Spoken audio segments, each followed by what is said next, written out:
आशा जी की आज 8 दिन बाद हॉस्पिटल से छुट्टी हुई, परंतु उन्हें घर से कोई लेने नहीं आया। उन्होंने सोचा कि शायद बेटे को छुट्टी ना मिली हो और बहू भी गर्भवती है। 9वां महीना शुरू होने वाला है, तो आशा जी हॉस्पिटल के बाहर से स्वयं टैक्सी करके घर पहुंच गई। घर का लॉक खुला हुआ था, इसका मतलब बेटा बहू घर में ही थी। आशा जी टैक्सी से निकलकर घर के बाहर प्रतीक्षा कर रही थी कि अंदर से कोई तो उन्हें लेने आएगा। आखिर वह अस्पताल से आए हैं। घर के बाहर टैक्सी आकर रुकी तो बहू कामिनी ने बाहर झांक कर देख भी लिया कि सासू माँ आ गई, लेकिन वह उठकर घर से बाहर नहीं गई। अनुज ने कामिनी से पूछा, कौन आया है कामिनी? और कौन होगा? तुम्हारी माँ हॉस्पिटल से आई है, कहकर वह दरवाजा खुला छोड़कर वापस अपने काम में लग गई। इधर अनुज ने भी ज्यादा कुछ ध्यान नहीं दिया और टीवी में फिल्म देखने में तल्लीन रहा। बेटा अनुज और बहू कामिनी दोनों घर पर ही थी, परंतु दोनों में से किसी ने भी मां को लाने के लिए बाहर आने का कष्ट नहीं किया। कुछ देर बाहर आशा जी किसी के आने की प्रतीक्षा करती रही, पर टैक्सी वाले को तो वापस जाना था। उसने आशा जी को टोका तो टैक्सी वाले को कहकर उन्होंने अपना सामान घर के दरवाजे तक रखवाया और उसे पैसे देकर घर में आ गई। आशा जी पहले से काफी कमजोर हो चुकी थी। जैसे तैसे कदम बढ़ाती घर में प्रवेश की। आशा जी ने बेटे अनुज और बहू कामिनी दोनों की ओर देखा, लेकिन दोनों ने ही उनकी तरफ देखने का भी कस नहीं उठाया। दोनों की ऐसी बेरुखी देखकर उनका दिल रोने को हुआ। जय जैसे तैसे अपने कमरे की तरफ जाने लगी कि इतने में कामिनी बोली, अरे उधर कहाँ जा रही हो आप माँ जी? अब वो आपका कमरा नहीं है, आपका सामान यहाँ स्टोर रूम में रख दिया है। इतना बोलकर मैं फिर से अपने काम में लग गई। आशा जी खड़ी हुई बहू की ओर देखती रह गई, पर कुछ बोल ना पाए, बस आंखों में आंसू आ गए। कामिनी ने धीरे से अनुज को बोला, बोलो ना अपनी माँ को कि अपना सामान स्टोर रूम में ले जाकर रख लें। तभी अनुज ने माँ की ओर देखते हुए बड़ी बेफिक्री से कहा, माँ अब पापा तो रहे नहीं, तो अब आपको बड़े कमरे की क्या जरूरत है? और वैसे भी अब आपका पोता पोती होने वाला है, तो बड़े कमरे की जरूरत तो हमें पड़ेगी ना, इसलिए आपका सामान स्टोर रूम में शिफ्ट कर दिया है। वैसे भी बड़ा कमरा तो घर के मुखिया का होता है, और अब पापा के जाने के बाद इस घर का मुखिया मैं ही तो हूँ।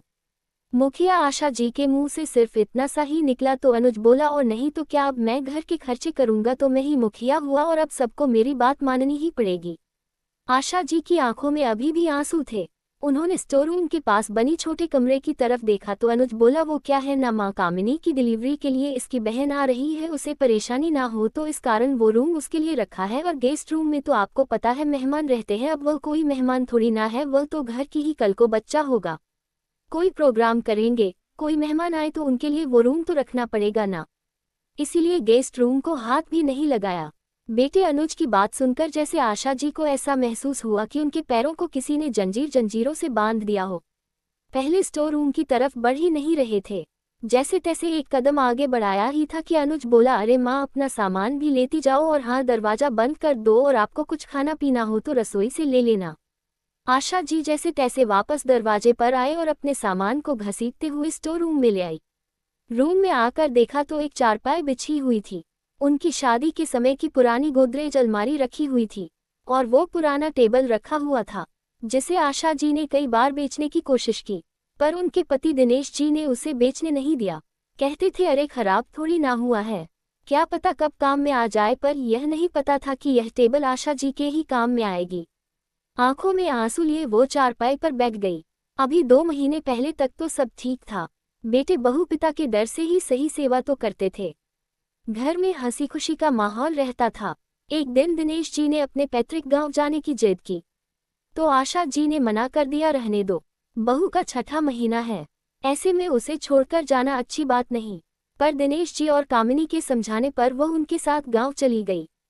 वहां पर जेठ जेठानी देवर देवरानी सबका परिवार था। वहां जाने के कुछ दिन बाद ही उनकी तबीयत बिगड़ गई, और कुछ ही घंटे में उन्होंने दम तोड़ दिया। सब कुछ जैसे वहीं रुक गया था। उनका अंतिम संस्कार भी वही पैतृक गांव में ही हुआ। 15 दिन के कार्यक्रम होने के बाद अनुज और कामिनी तो वापस आ गए, परंतु आशा जी को उनकी जेठ से जेठानी ने वहीं रख लिया, ये कहकर कि आपको 1.25 महीने तो गांव में ही रहना होगा। 1.25 महीने बाद जब आशा जी को गांव से वापस आना था, वहां तो पूरा परिवार स्टेशन पर छोड़ने आया था, पर तब भी आशा जी अकेली ही आई। अनुज तो स्टेशन तक भी लेने नहीं गया था, कह रहा था कि बहुत जरूरी काम है। पर आशा जी ने घर आकर देखा तो अनुज टीवी पर क्रिकेट मैच देख रहा था। गांव से आने के अगले दिन ही उनकी तबीयत खराब हो गई, तो उन्हें अस्पताल में एडमिट करना पड़ा। 8 दिन अस्पताल में रहना पड़ा। आशा जी को बेटा एक दिन अस्पताल गया, फिर यह बोलकर पल्ला झाड़ लिया कि माँ ऑफिस से समय मिल पाना मुश्किल हो रहा है। और आज आशा जी अस्पताल से भी अकेली ही घर आई। एक तो उन्हें कोई अस्पताल लेने तक नहीं गया, और यहाँ घर का सारा सिस्टम ही बदल दिया। इतनी जल्दी बेटे बहू मुंह मोड़ लेंगे, इसकी तो बिल्कुल उम्मीद नहीं थी। सीधा स्टोर रूम में ही पहुंचा दिया। अभी आशा जी यह सब सोच ही रही थी कि इतने में बाहर से शोर सुनाई दिया। जाकर देखा तो आशा जी के लिए ना उठने वाले बेटे बहू बाहर कामिनी के मायके वालों का स्वागत बड़े जोर शोर से कर रहे हैं।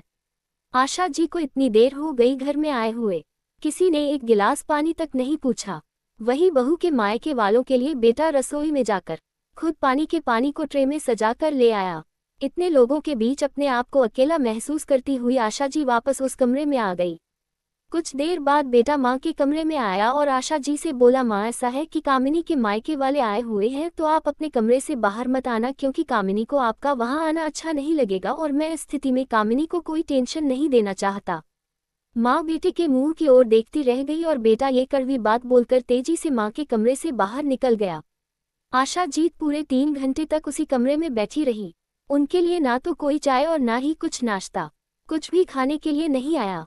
3 घंटे बाद उन्हें लगा कि कामिनी के मायके वाले शायद वापस जा चुके हैं, जो उसकी बहन और मम्मी को छोड़ने आए थे, क्योंकि ऐसा लग रहा था कि वह दोनों ही अब घर में ही मौजूद हैं। उन्हीं की आवाज़ बाहर से आ रही थी। आशा जी को बहुत तेज भूख लगी हुई थी। अस्पताल में ब्रेड और चाय का नाश्ता ही मिला था, बस वही खाया था उन्होंने। और अब दोपहर के 3 बजे बज चुके हैं। बीमारी से उठने के बाद वैसे ही इतनी कमजोरी आ गई थी, ऊपर से खाने के लिए इतनी प्रतीक्षा करनी पड़ रही थी। बेचारी आशा जी मन को तो समझा भी ले, पर पेट को कैसे समझाएं। पेट को तो कुछ समझ नहीं आता, इसे तो जब भूख लगती है तो भोजन चाहिए ही चाहिए। जब आशा जी से भूख बर्दाश्त होनी कठिन हो गई तो वह अपने कमरे से उठकर बाहर आ गई और उन्होंने देखा कि यहाँ तो अब कोई नहीं है, शायद अपने कमरों में जाकर सो गई है। चलो अच्छा है, अब मैं रसोई घर में जाकर खाना ले लेती हूँ। आशा जी रसोई घर में जाकर रखे हुए खाने के बर्तन देखें तो सब खाली थे। आशा जी को चक्कर आने को हो गया खाली बर्तन देखकर। तभी खटर पटर की आवाज़ सुनकर कामिनी रसोई घर में आ गई और बोली, माँ जी क्या कर रही हैं आप यहाँ? कुछ नहीं, बस अपने लिए खाना लेने आई थी, पर यहाँ तो सब खाली है। वो माँ जी आप अस्पताल से आ गई हैं, यह मुझे याद ही नहीं रहा, इसलिए मैंने आपके लिए खाना बनाया ही नहीं। अब आप ऐसा करिए, अपने लिए खाना आप स्वयं बना लीजिए। मैं अब तो बहुत थक गई हूँ, मैं अब कुछ नहीं बना सकती। ये बोलकर बहू तो जितनी तेजी से आई थी उससे कहीं अधिक तेजी से वापस चली गई। बेचारी आशा जी बीमारी से पहले ही इतनी कमजोर हो गई है, ऊपर से भूख के कारण उनका हाल बुरा है, और अब बहू कह रही है कि मैं अपने लिए खाना स्वयं बना लूं। हे भगवान, ये किस जन्म का बदला ले रहे हैं मुझसे? मेरे अस्पताल जाते ही ऐसा क्या हो गया जो बेटा बहू दोनों बदल गए? आशा जी को कुछ समझ नहीं आ रहा था, पर जैसे तैसे अपने लिए 2 रोटी बनाई, चाय के साथ खाए और अपने कमरे में जाकर अपनी दवाई लेकर बिस्तर पर लेट गई। बिस्तर पर लेटकर पति की फोटो की ओर देखते हुए उन्हें याद करके आंसू बहाते हुए बोली कि आप क्यों मुझे अकेला छोड़कर चले गए? आप थी तो सब कुछ कितना अच्छा था बेटा, बहू भी कितना ख्याल रखते थे, आपने क्या मुंह मोड़ा कि बेटे बहू दोनों ने मुंह मोड़ लिया। पति को याद करते करते आंसू बहाते हुए आशा जी के कब आंख लग गई उन्हें पता भी नहीं चला।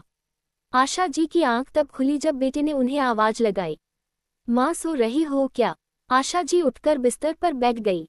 बेटा माँ के कमरे में आता हुआ बोला, अरे माँ, यह कोई सोने का टाइम है, शाम के 6 बजे बज रहे हैं। वो बेटा दवाई लेकर लेट गई थी, पता ही नहीं चला कब आंख लग गई।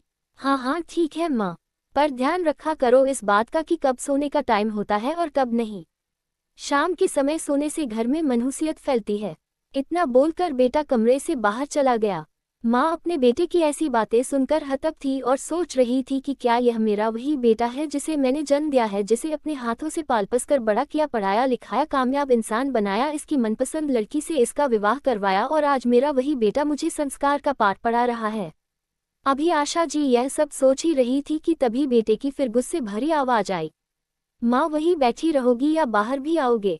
दवाई लेने के कारण आशा जी को बिस्तर से एकदम से उठने में तकलीफ हो रही थी। वह जैसे तैसे बिस्तर से उठी और बाहर ड्राइंग रूम में गई तो उन्होंने देखा कि वहां पर उनका बेटा बहू, उनकी बहू की माँ और छोटी बहन बैठी हुई थी और वह सब चाय पी रहे थे। आशा जी को देखते ही बेटे अनुज ने कहा, माँ आपको चाय पीनी है तो आप अपने लिए बना लो, और हाँ आज रात का खाना आपको बनाना होगा क्योंकि कामिनी की तबीयत ठीक नहीं है और मम्मी जी और रेखा तो मेहमान है तो ये खाना कैसे बनाएंगे। बेटे की बात सुनकर आशा जी फिर से हैरान और परेशान सी रसोई घर में गई और अपने लिए चाय बनाई। चाय बनाते हुए ही उन्होंने मन ही मन कोई निर्णय लिया और अपने लिए चाय बनाकर उसे कप में छाना और कप को ट्रे में रखकर ट्रे को अपने हाथ में पकड़ा।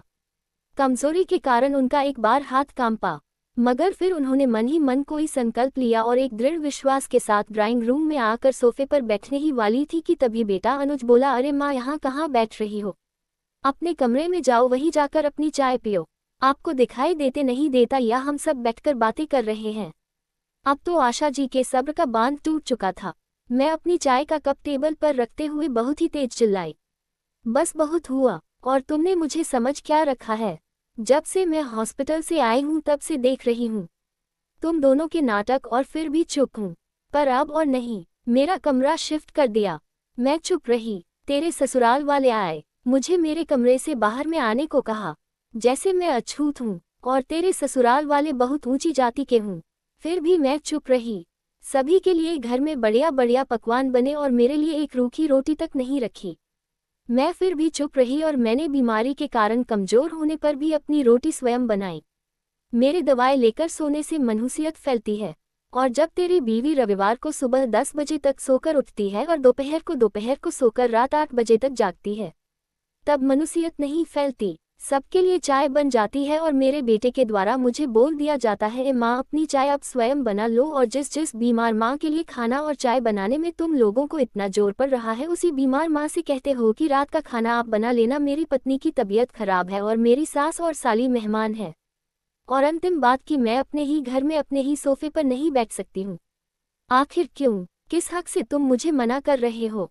यह मेरा घर है और मेरी मर्जी में अपने घर में कहीं भी बैठूं। नहीं बैठ सकती आप अपनी मर्जी से? अनुज चिल्लाते हुए बोला, क्यों नहीं बैठ सकती?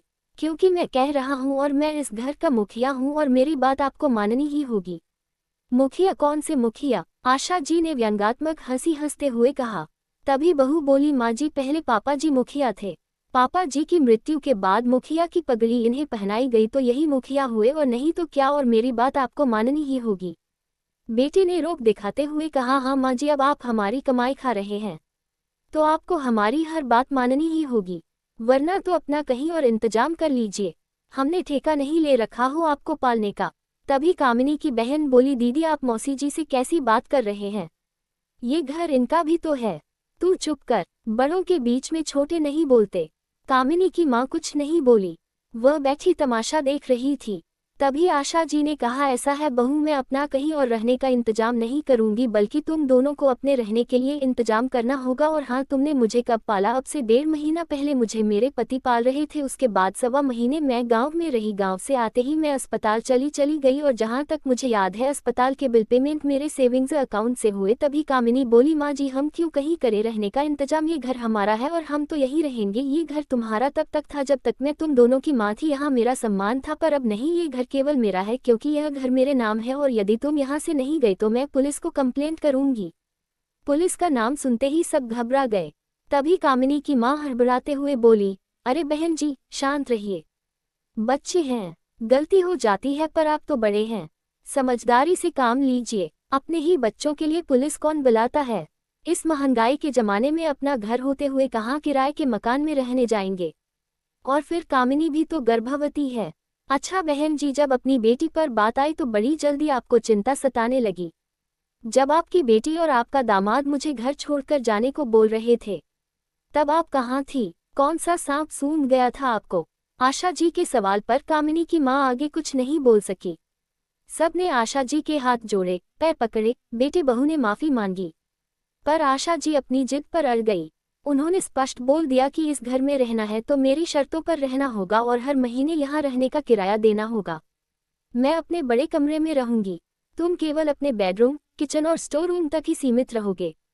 अगले दिन सुबह ही आशा जी का सामान बड़े कमरे में शिफ्ट कर दिया गया तथा कामिनी की बहन और माँ का सामान स्टोर रूम में शिफ्ट करना पड़ा। कामिनी की बहन के साथ साथ कामिनी की मां को भी अपनी बेटी के कारण वहीं रहना पड़ा, क्योंकि आशा जी ने स्पष्ट तौर पर बोल दिया था कि मैं घर का कोई काम नहीं करूंगी क्योंकि मैं घर की मुखिया हूं। दोस्तों, यदि आशा जी थोड़ी हिम्मत ना दिखाती तो आज इस घर की मुखिया ना होकर किसी वृद्ध आश्रम में पड़ी होती और अपनी जिंदगी के दिन गिन रहे होते। दोस्तों, क्या आशा जी ने सही किया? आप कमेंट करके अवश्य बताएं और यदि आपको कहानी पसंद आए हो तो वीडियो को लाइक करें, शेयर करें।